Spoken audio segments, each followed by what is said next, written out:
too much and it bothers you, you should consider avoiding it. And then another thing, remember though, that you could assume it, if you don't care and you're okay with taking the chances. Remember, a person who assumes and absorbs risk, you're basically becoming your own insurance company. So effectively what's happened is you have fewer expenses. It's like if you ride a motorcycle and you don't care about wearing a helmet, you save money on the cost of a helmet, right? You get to be cool. You get to look cool riding your motorcycle. So there's a lot of benefits, but the downside obviously is that if the motorcycle crashes, you're in trouble. The third way to deal with risk is to manage it, and that's where you spend money on things like put options to minimize the risk so that you don't get hit so hard if things go bad.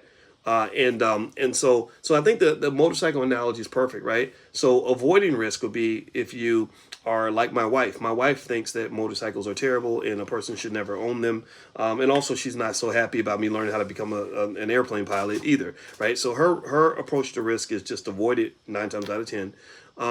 But to assume it is like riding the motorcycle without the helmet, right? It's like, I'm good. I'm a good motorcycle rider. Everything's going to be fine.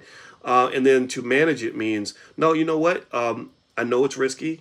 I'm going to calculate this risk and I'm going to manage it by spending money, getting a really good helmet, and make sure I wear protective gear and make sure I drive safely and things like that, right? So when you jump into things like selling options, stuff like that, I would encourage you to sort of decide where you want to be on the risk spectrum. Maybe mixing it up. Maybe something that's low risk, like an Apple, and then having something in there that's medium risk, like I don't know. I would almost kind of say like a Tesla, maybe, but Tesla's a little risky, but not so bad. And then maybe a higher risk, like an Affirm or a C3.ai or even a BlackBerry or something like that. And so with one of the benefits with Prime is that I do give you guys a list. I call them Dr. Boyce Money Makers. I send this out to you guys about once every 3 weeks. But I also have that grid that I put together, and I'm really excited about that. I'm going to work on that and refine that, and that's going to be a great addition. All right, so let's keep going. So feel free to take a look at that training, how to make money without working, and you can see some examples and decide if it's for you.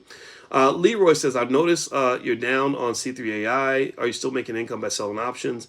Yeah, if I'm down on the overall position, Leroy, what I do is I look at the stock like almost like a marriage or a relationship. If that's one of my stocks, that's just going to be one of my stocks for a while. Remember, it's hard to evaluate an investment in less than 3 to 5 years. So when it's down, I don't care. It's like if I buy a building and I want to own that building for 5 or 10 years. It doesn't matter if someone tells me, well, your building last month was worth $1 million. Now it's worth 900,000 this month. If I'm generating income by renting out apartment units in the building, I don't really care that much. I got my insurance, I have my building, I'm generating my income, it's fine. So with C3AI and that whole portfolio, the goal is not capital accumulation. The goal is not to just sort of see these massive capital gains because I'm pulling a lot of the income out every week anyway, right? I'm not repumping that money right back in.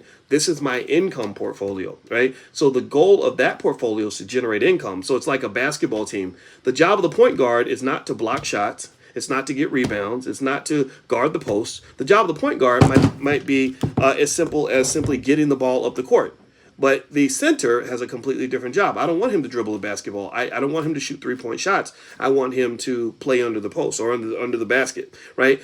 Because he's 7 foot tall, 250 pounds. So I have different portfolios that achieve different goals. I have the income generating portfolio because you need income and liquidity in order to pay bills, survive, and live life. But then I have the portfolio that is for retirement. That's money I don't touch. I just leave that money there. You let it grow consistently so that when you retire, you've got plenty of money sitting to the side. And then I have the middle range portfolio where I can make significant economic moves. Like if I decide I want to buy some property, I go in, I can sell some stock, and I tend to sell when the market's strong. And I take some of that money, take that cash, and go say, okay, I'm going to put it over here. I'm going to put it into a business. Or I'm going to put it into real estate.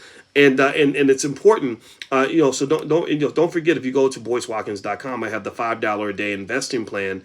The reason that I really advocate for that so strongly for your kids is because when you give them those resources and give them that capital base, what you've given them is actually financial security, which is extremely rare in our society. Financial security is almost a thing of the past, especially for workers. For anybody who works and doesn't invest, is probably going to be in a position where they're not going to be all that financially secure, because so much of the culture is bad. We end up living paycheck to paycheck. We're encouraged to have like one stream of income. Even family structure, which is another traditional source of financial security, has kind of disappeared. So there's just a lot of fear and uncertainty, and then on top of that, wages are not going up. So when you do something like the $5 a day investing plan for your kids, or you just say, invest the same amount of money in the S&P every month that you for your child that you might spend on your car note, right? Then what happens is that child has a big pool of resources that they can use to make economic moves. Everything that we talk about in this class, they can do that with their own lives. They can say, okay, well, this is the money over here that I use to pay my bills. This is the portfolio I use to be able to be a player in the economic game. When I see opportunities, I can seize them, because if I have a great business idea, or my friends and I come up with something that's an easy money-making scenario, we've got the capital base, right? That's our little bank. And then you have the longer term, right? Just for retirement, all that stuff. And the thing about retirement that's important to understand, I want to answer more of your questions in a second, is I used to think when I was younger that saving for retirement was kind of silly. That was for old people. When I was in my 20s, did anybody else ever feel that way, where you felt like saving for retirement was just like something old people did? Or, and I was like, okay, I'm 22. Why do I care about what happens when I'm 65, right? That's 40 something years from now. It's never going to happen. Well, what I concluded over time, because, in the Black Business School, all we focus on is Black economics. We kind of look at what Black people are dealing with, not what everyone's dealing with, right? Because our issues are unique, is I realized that actually having a good retirement plan can actually be a source of financial security, and like almost like a last resort option in case stuff really got bad. Like when I was trying to quit my job, you get to a point where you'd rather die than like go back to that job. So when I got to that point, I wasn't really at a point where I was trying to get rich or I knew everything was going to work out. I just wanted to make sure that if things went really bad, I wouldn't starve and I'd have a place to live. Now, that was my thinking. Like, you know what? As long as I have enough to do what I got to do. So I took all my bills, and broke it down to the bare minimums. And I was like, okay, I need food, a place to live, and internet access, right? And everything else I can delay if I have to. And what happened was also having money in my retirement account. I knew it was just there. Like I could borrow against it if I needed to, in order to, be good and safe. And so if you give that to a child, you give that to a 22, 23-year-old, it changes their whole outlook. It changes their whole range of possibility. It also shifts their ability to take risk. A lot of us don't take risks because you're skating on thin ice. When you're already skating on thin ice, think about it. You're on ice. It's thin. Below that is freezing water. You're not going to try to become an ice skater or ballerina. You're just trying to barely survive because you're scared to do much of anything, because if something goes wrong, you're big trouble. But if you're on thick ice, then you can be more creative and do lots of fun stuff because you're not worried about drowning while you skate. So I would encourage you to sort of think of it this way. So because that's sort of how I manage my own portfolio. That's how I do make the moves that I make. And also having financial security, it just naturally makes you more courageous in terms of things that you do. The things I'm able to do as a scholar, I can do because no one controls my purse strings. There's nobody that's going to fire me or whatever. Like, I don't care. Cancel, fire, I don't know, whatever. Right. So just keep that in mind. Just give that to your child. I think they'd appreciate that gift for life. All right. So let's see. It says, I'm not quite ready yet when trying to add options trading in Robinhood. Have you heard of this before? Yeah, it might mean that maybe you don't have that experience yet or the capital base yet.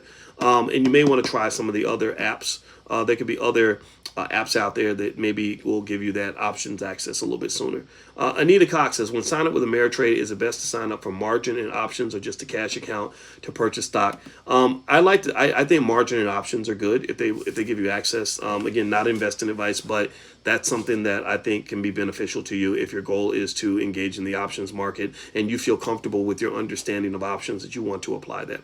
Let's see. Anita says, I wasn't sure, so I signed up for the cash account only so I can purchase LegalZoom. Yeah, you could also just hit their customer support, and they'll tell you what you have to do to get access to margin and options and everything. What do you think about HE? I don't know. Let me see. Let me look and grab my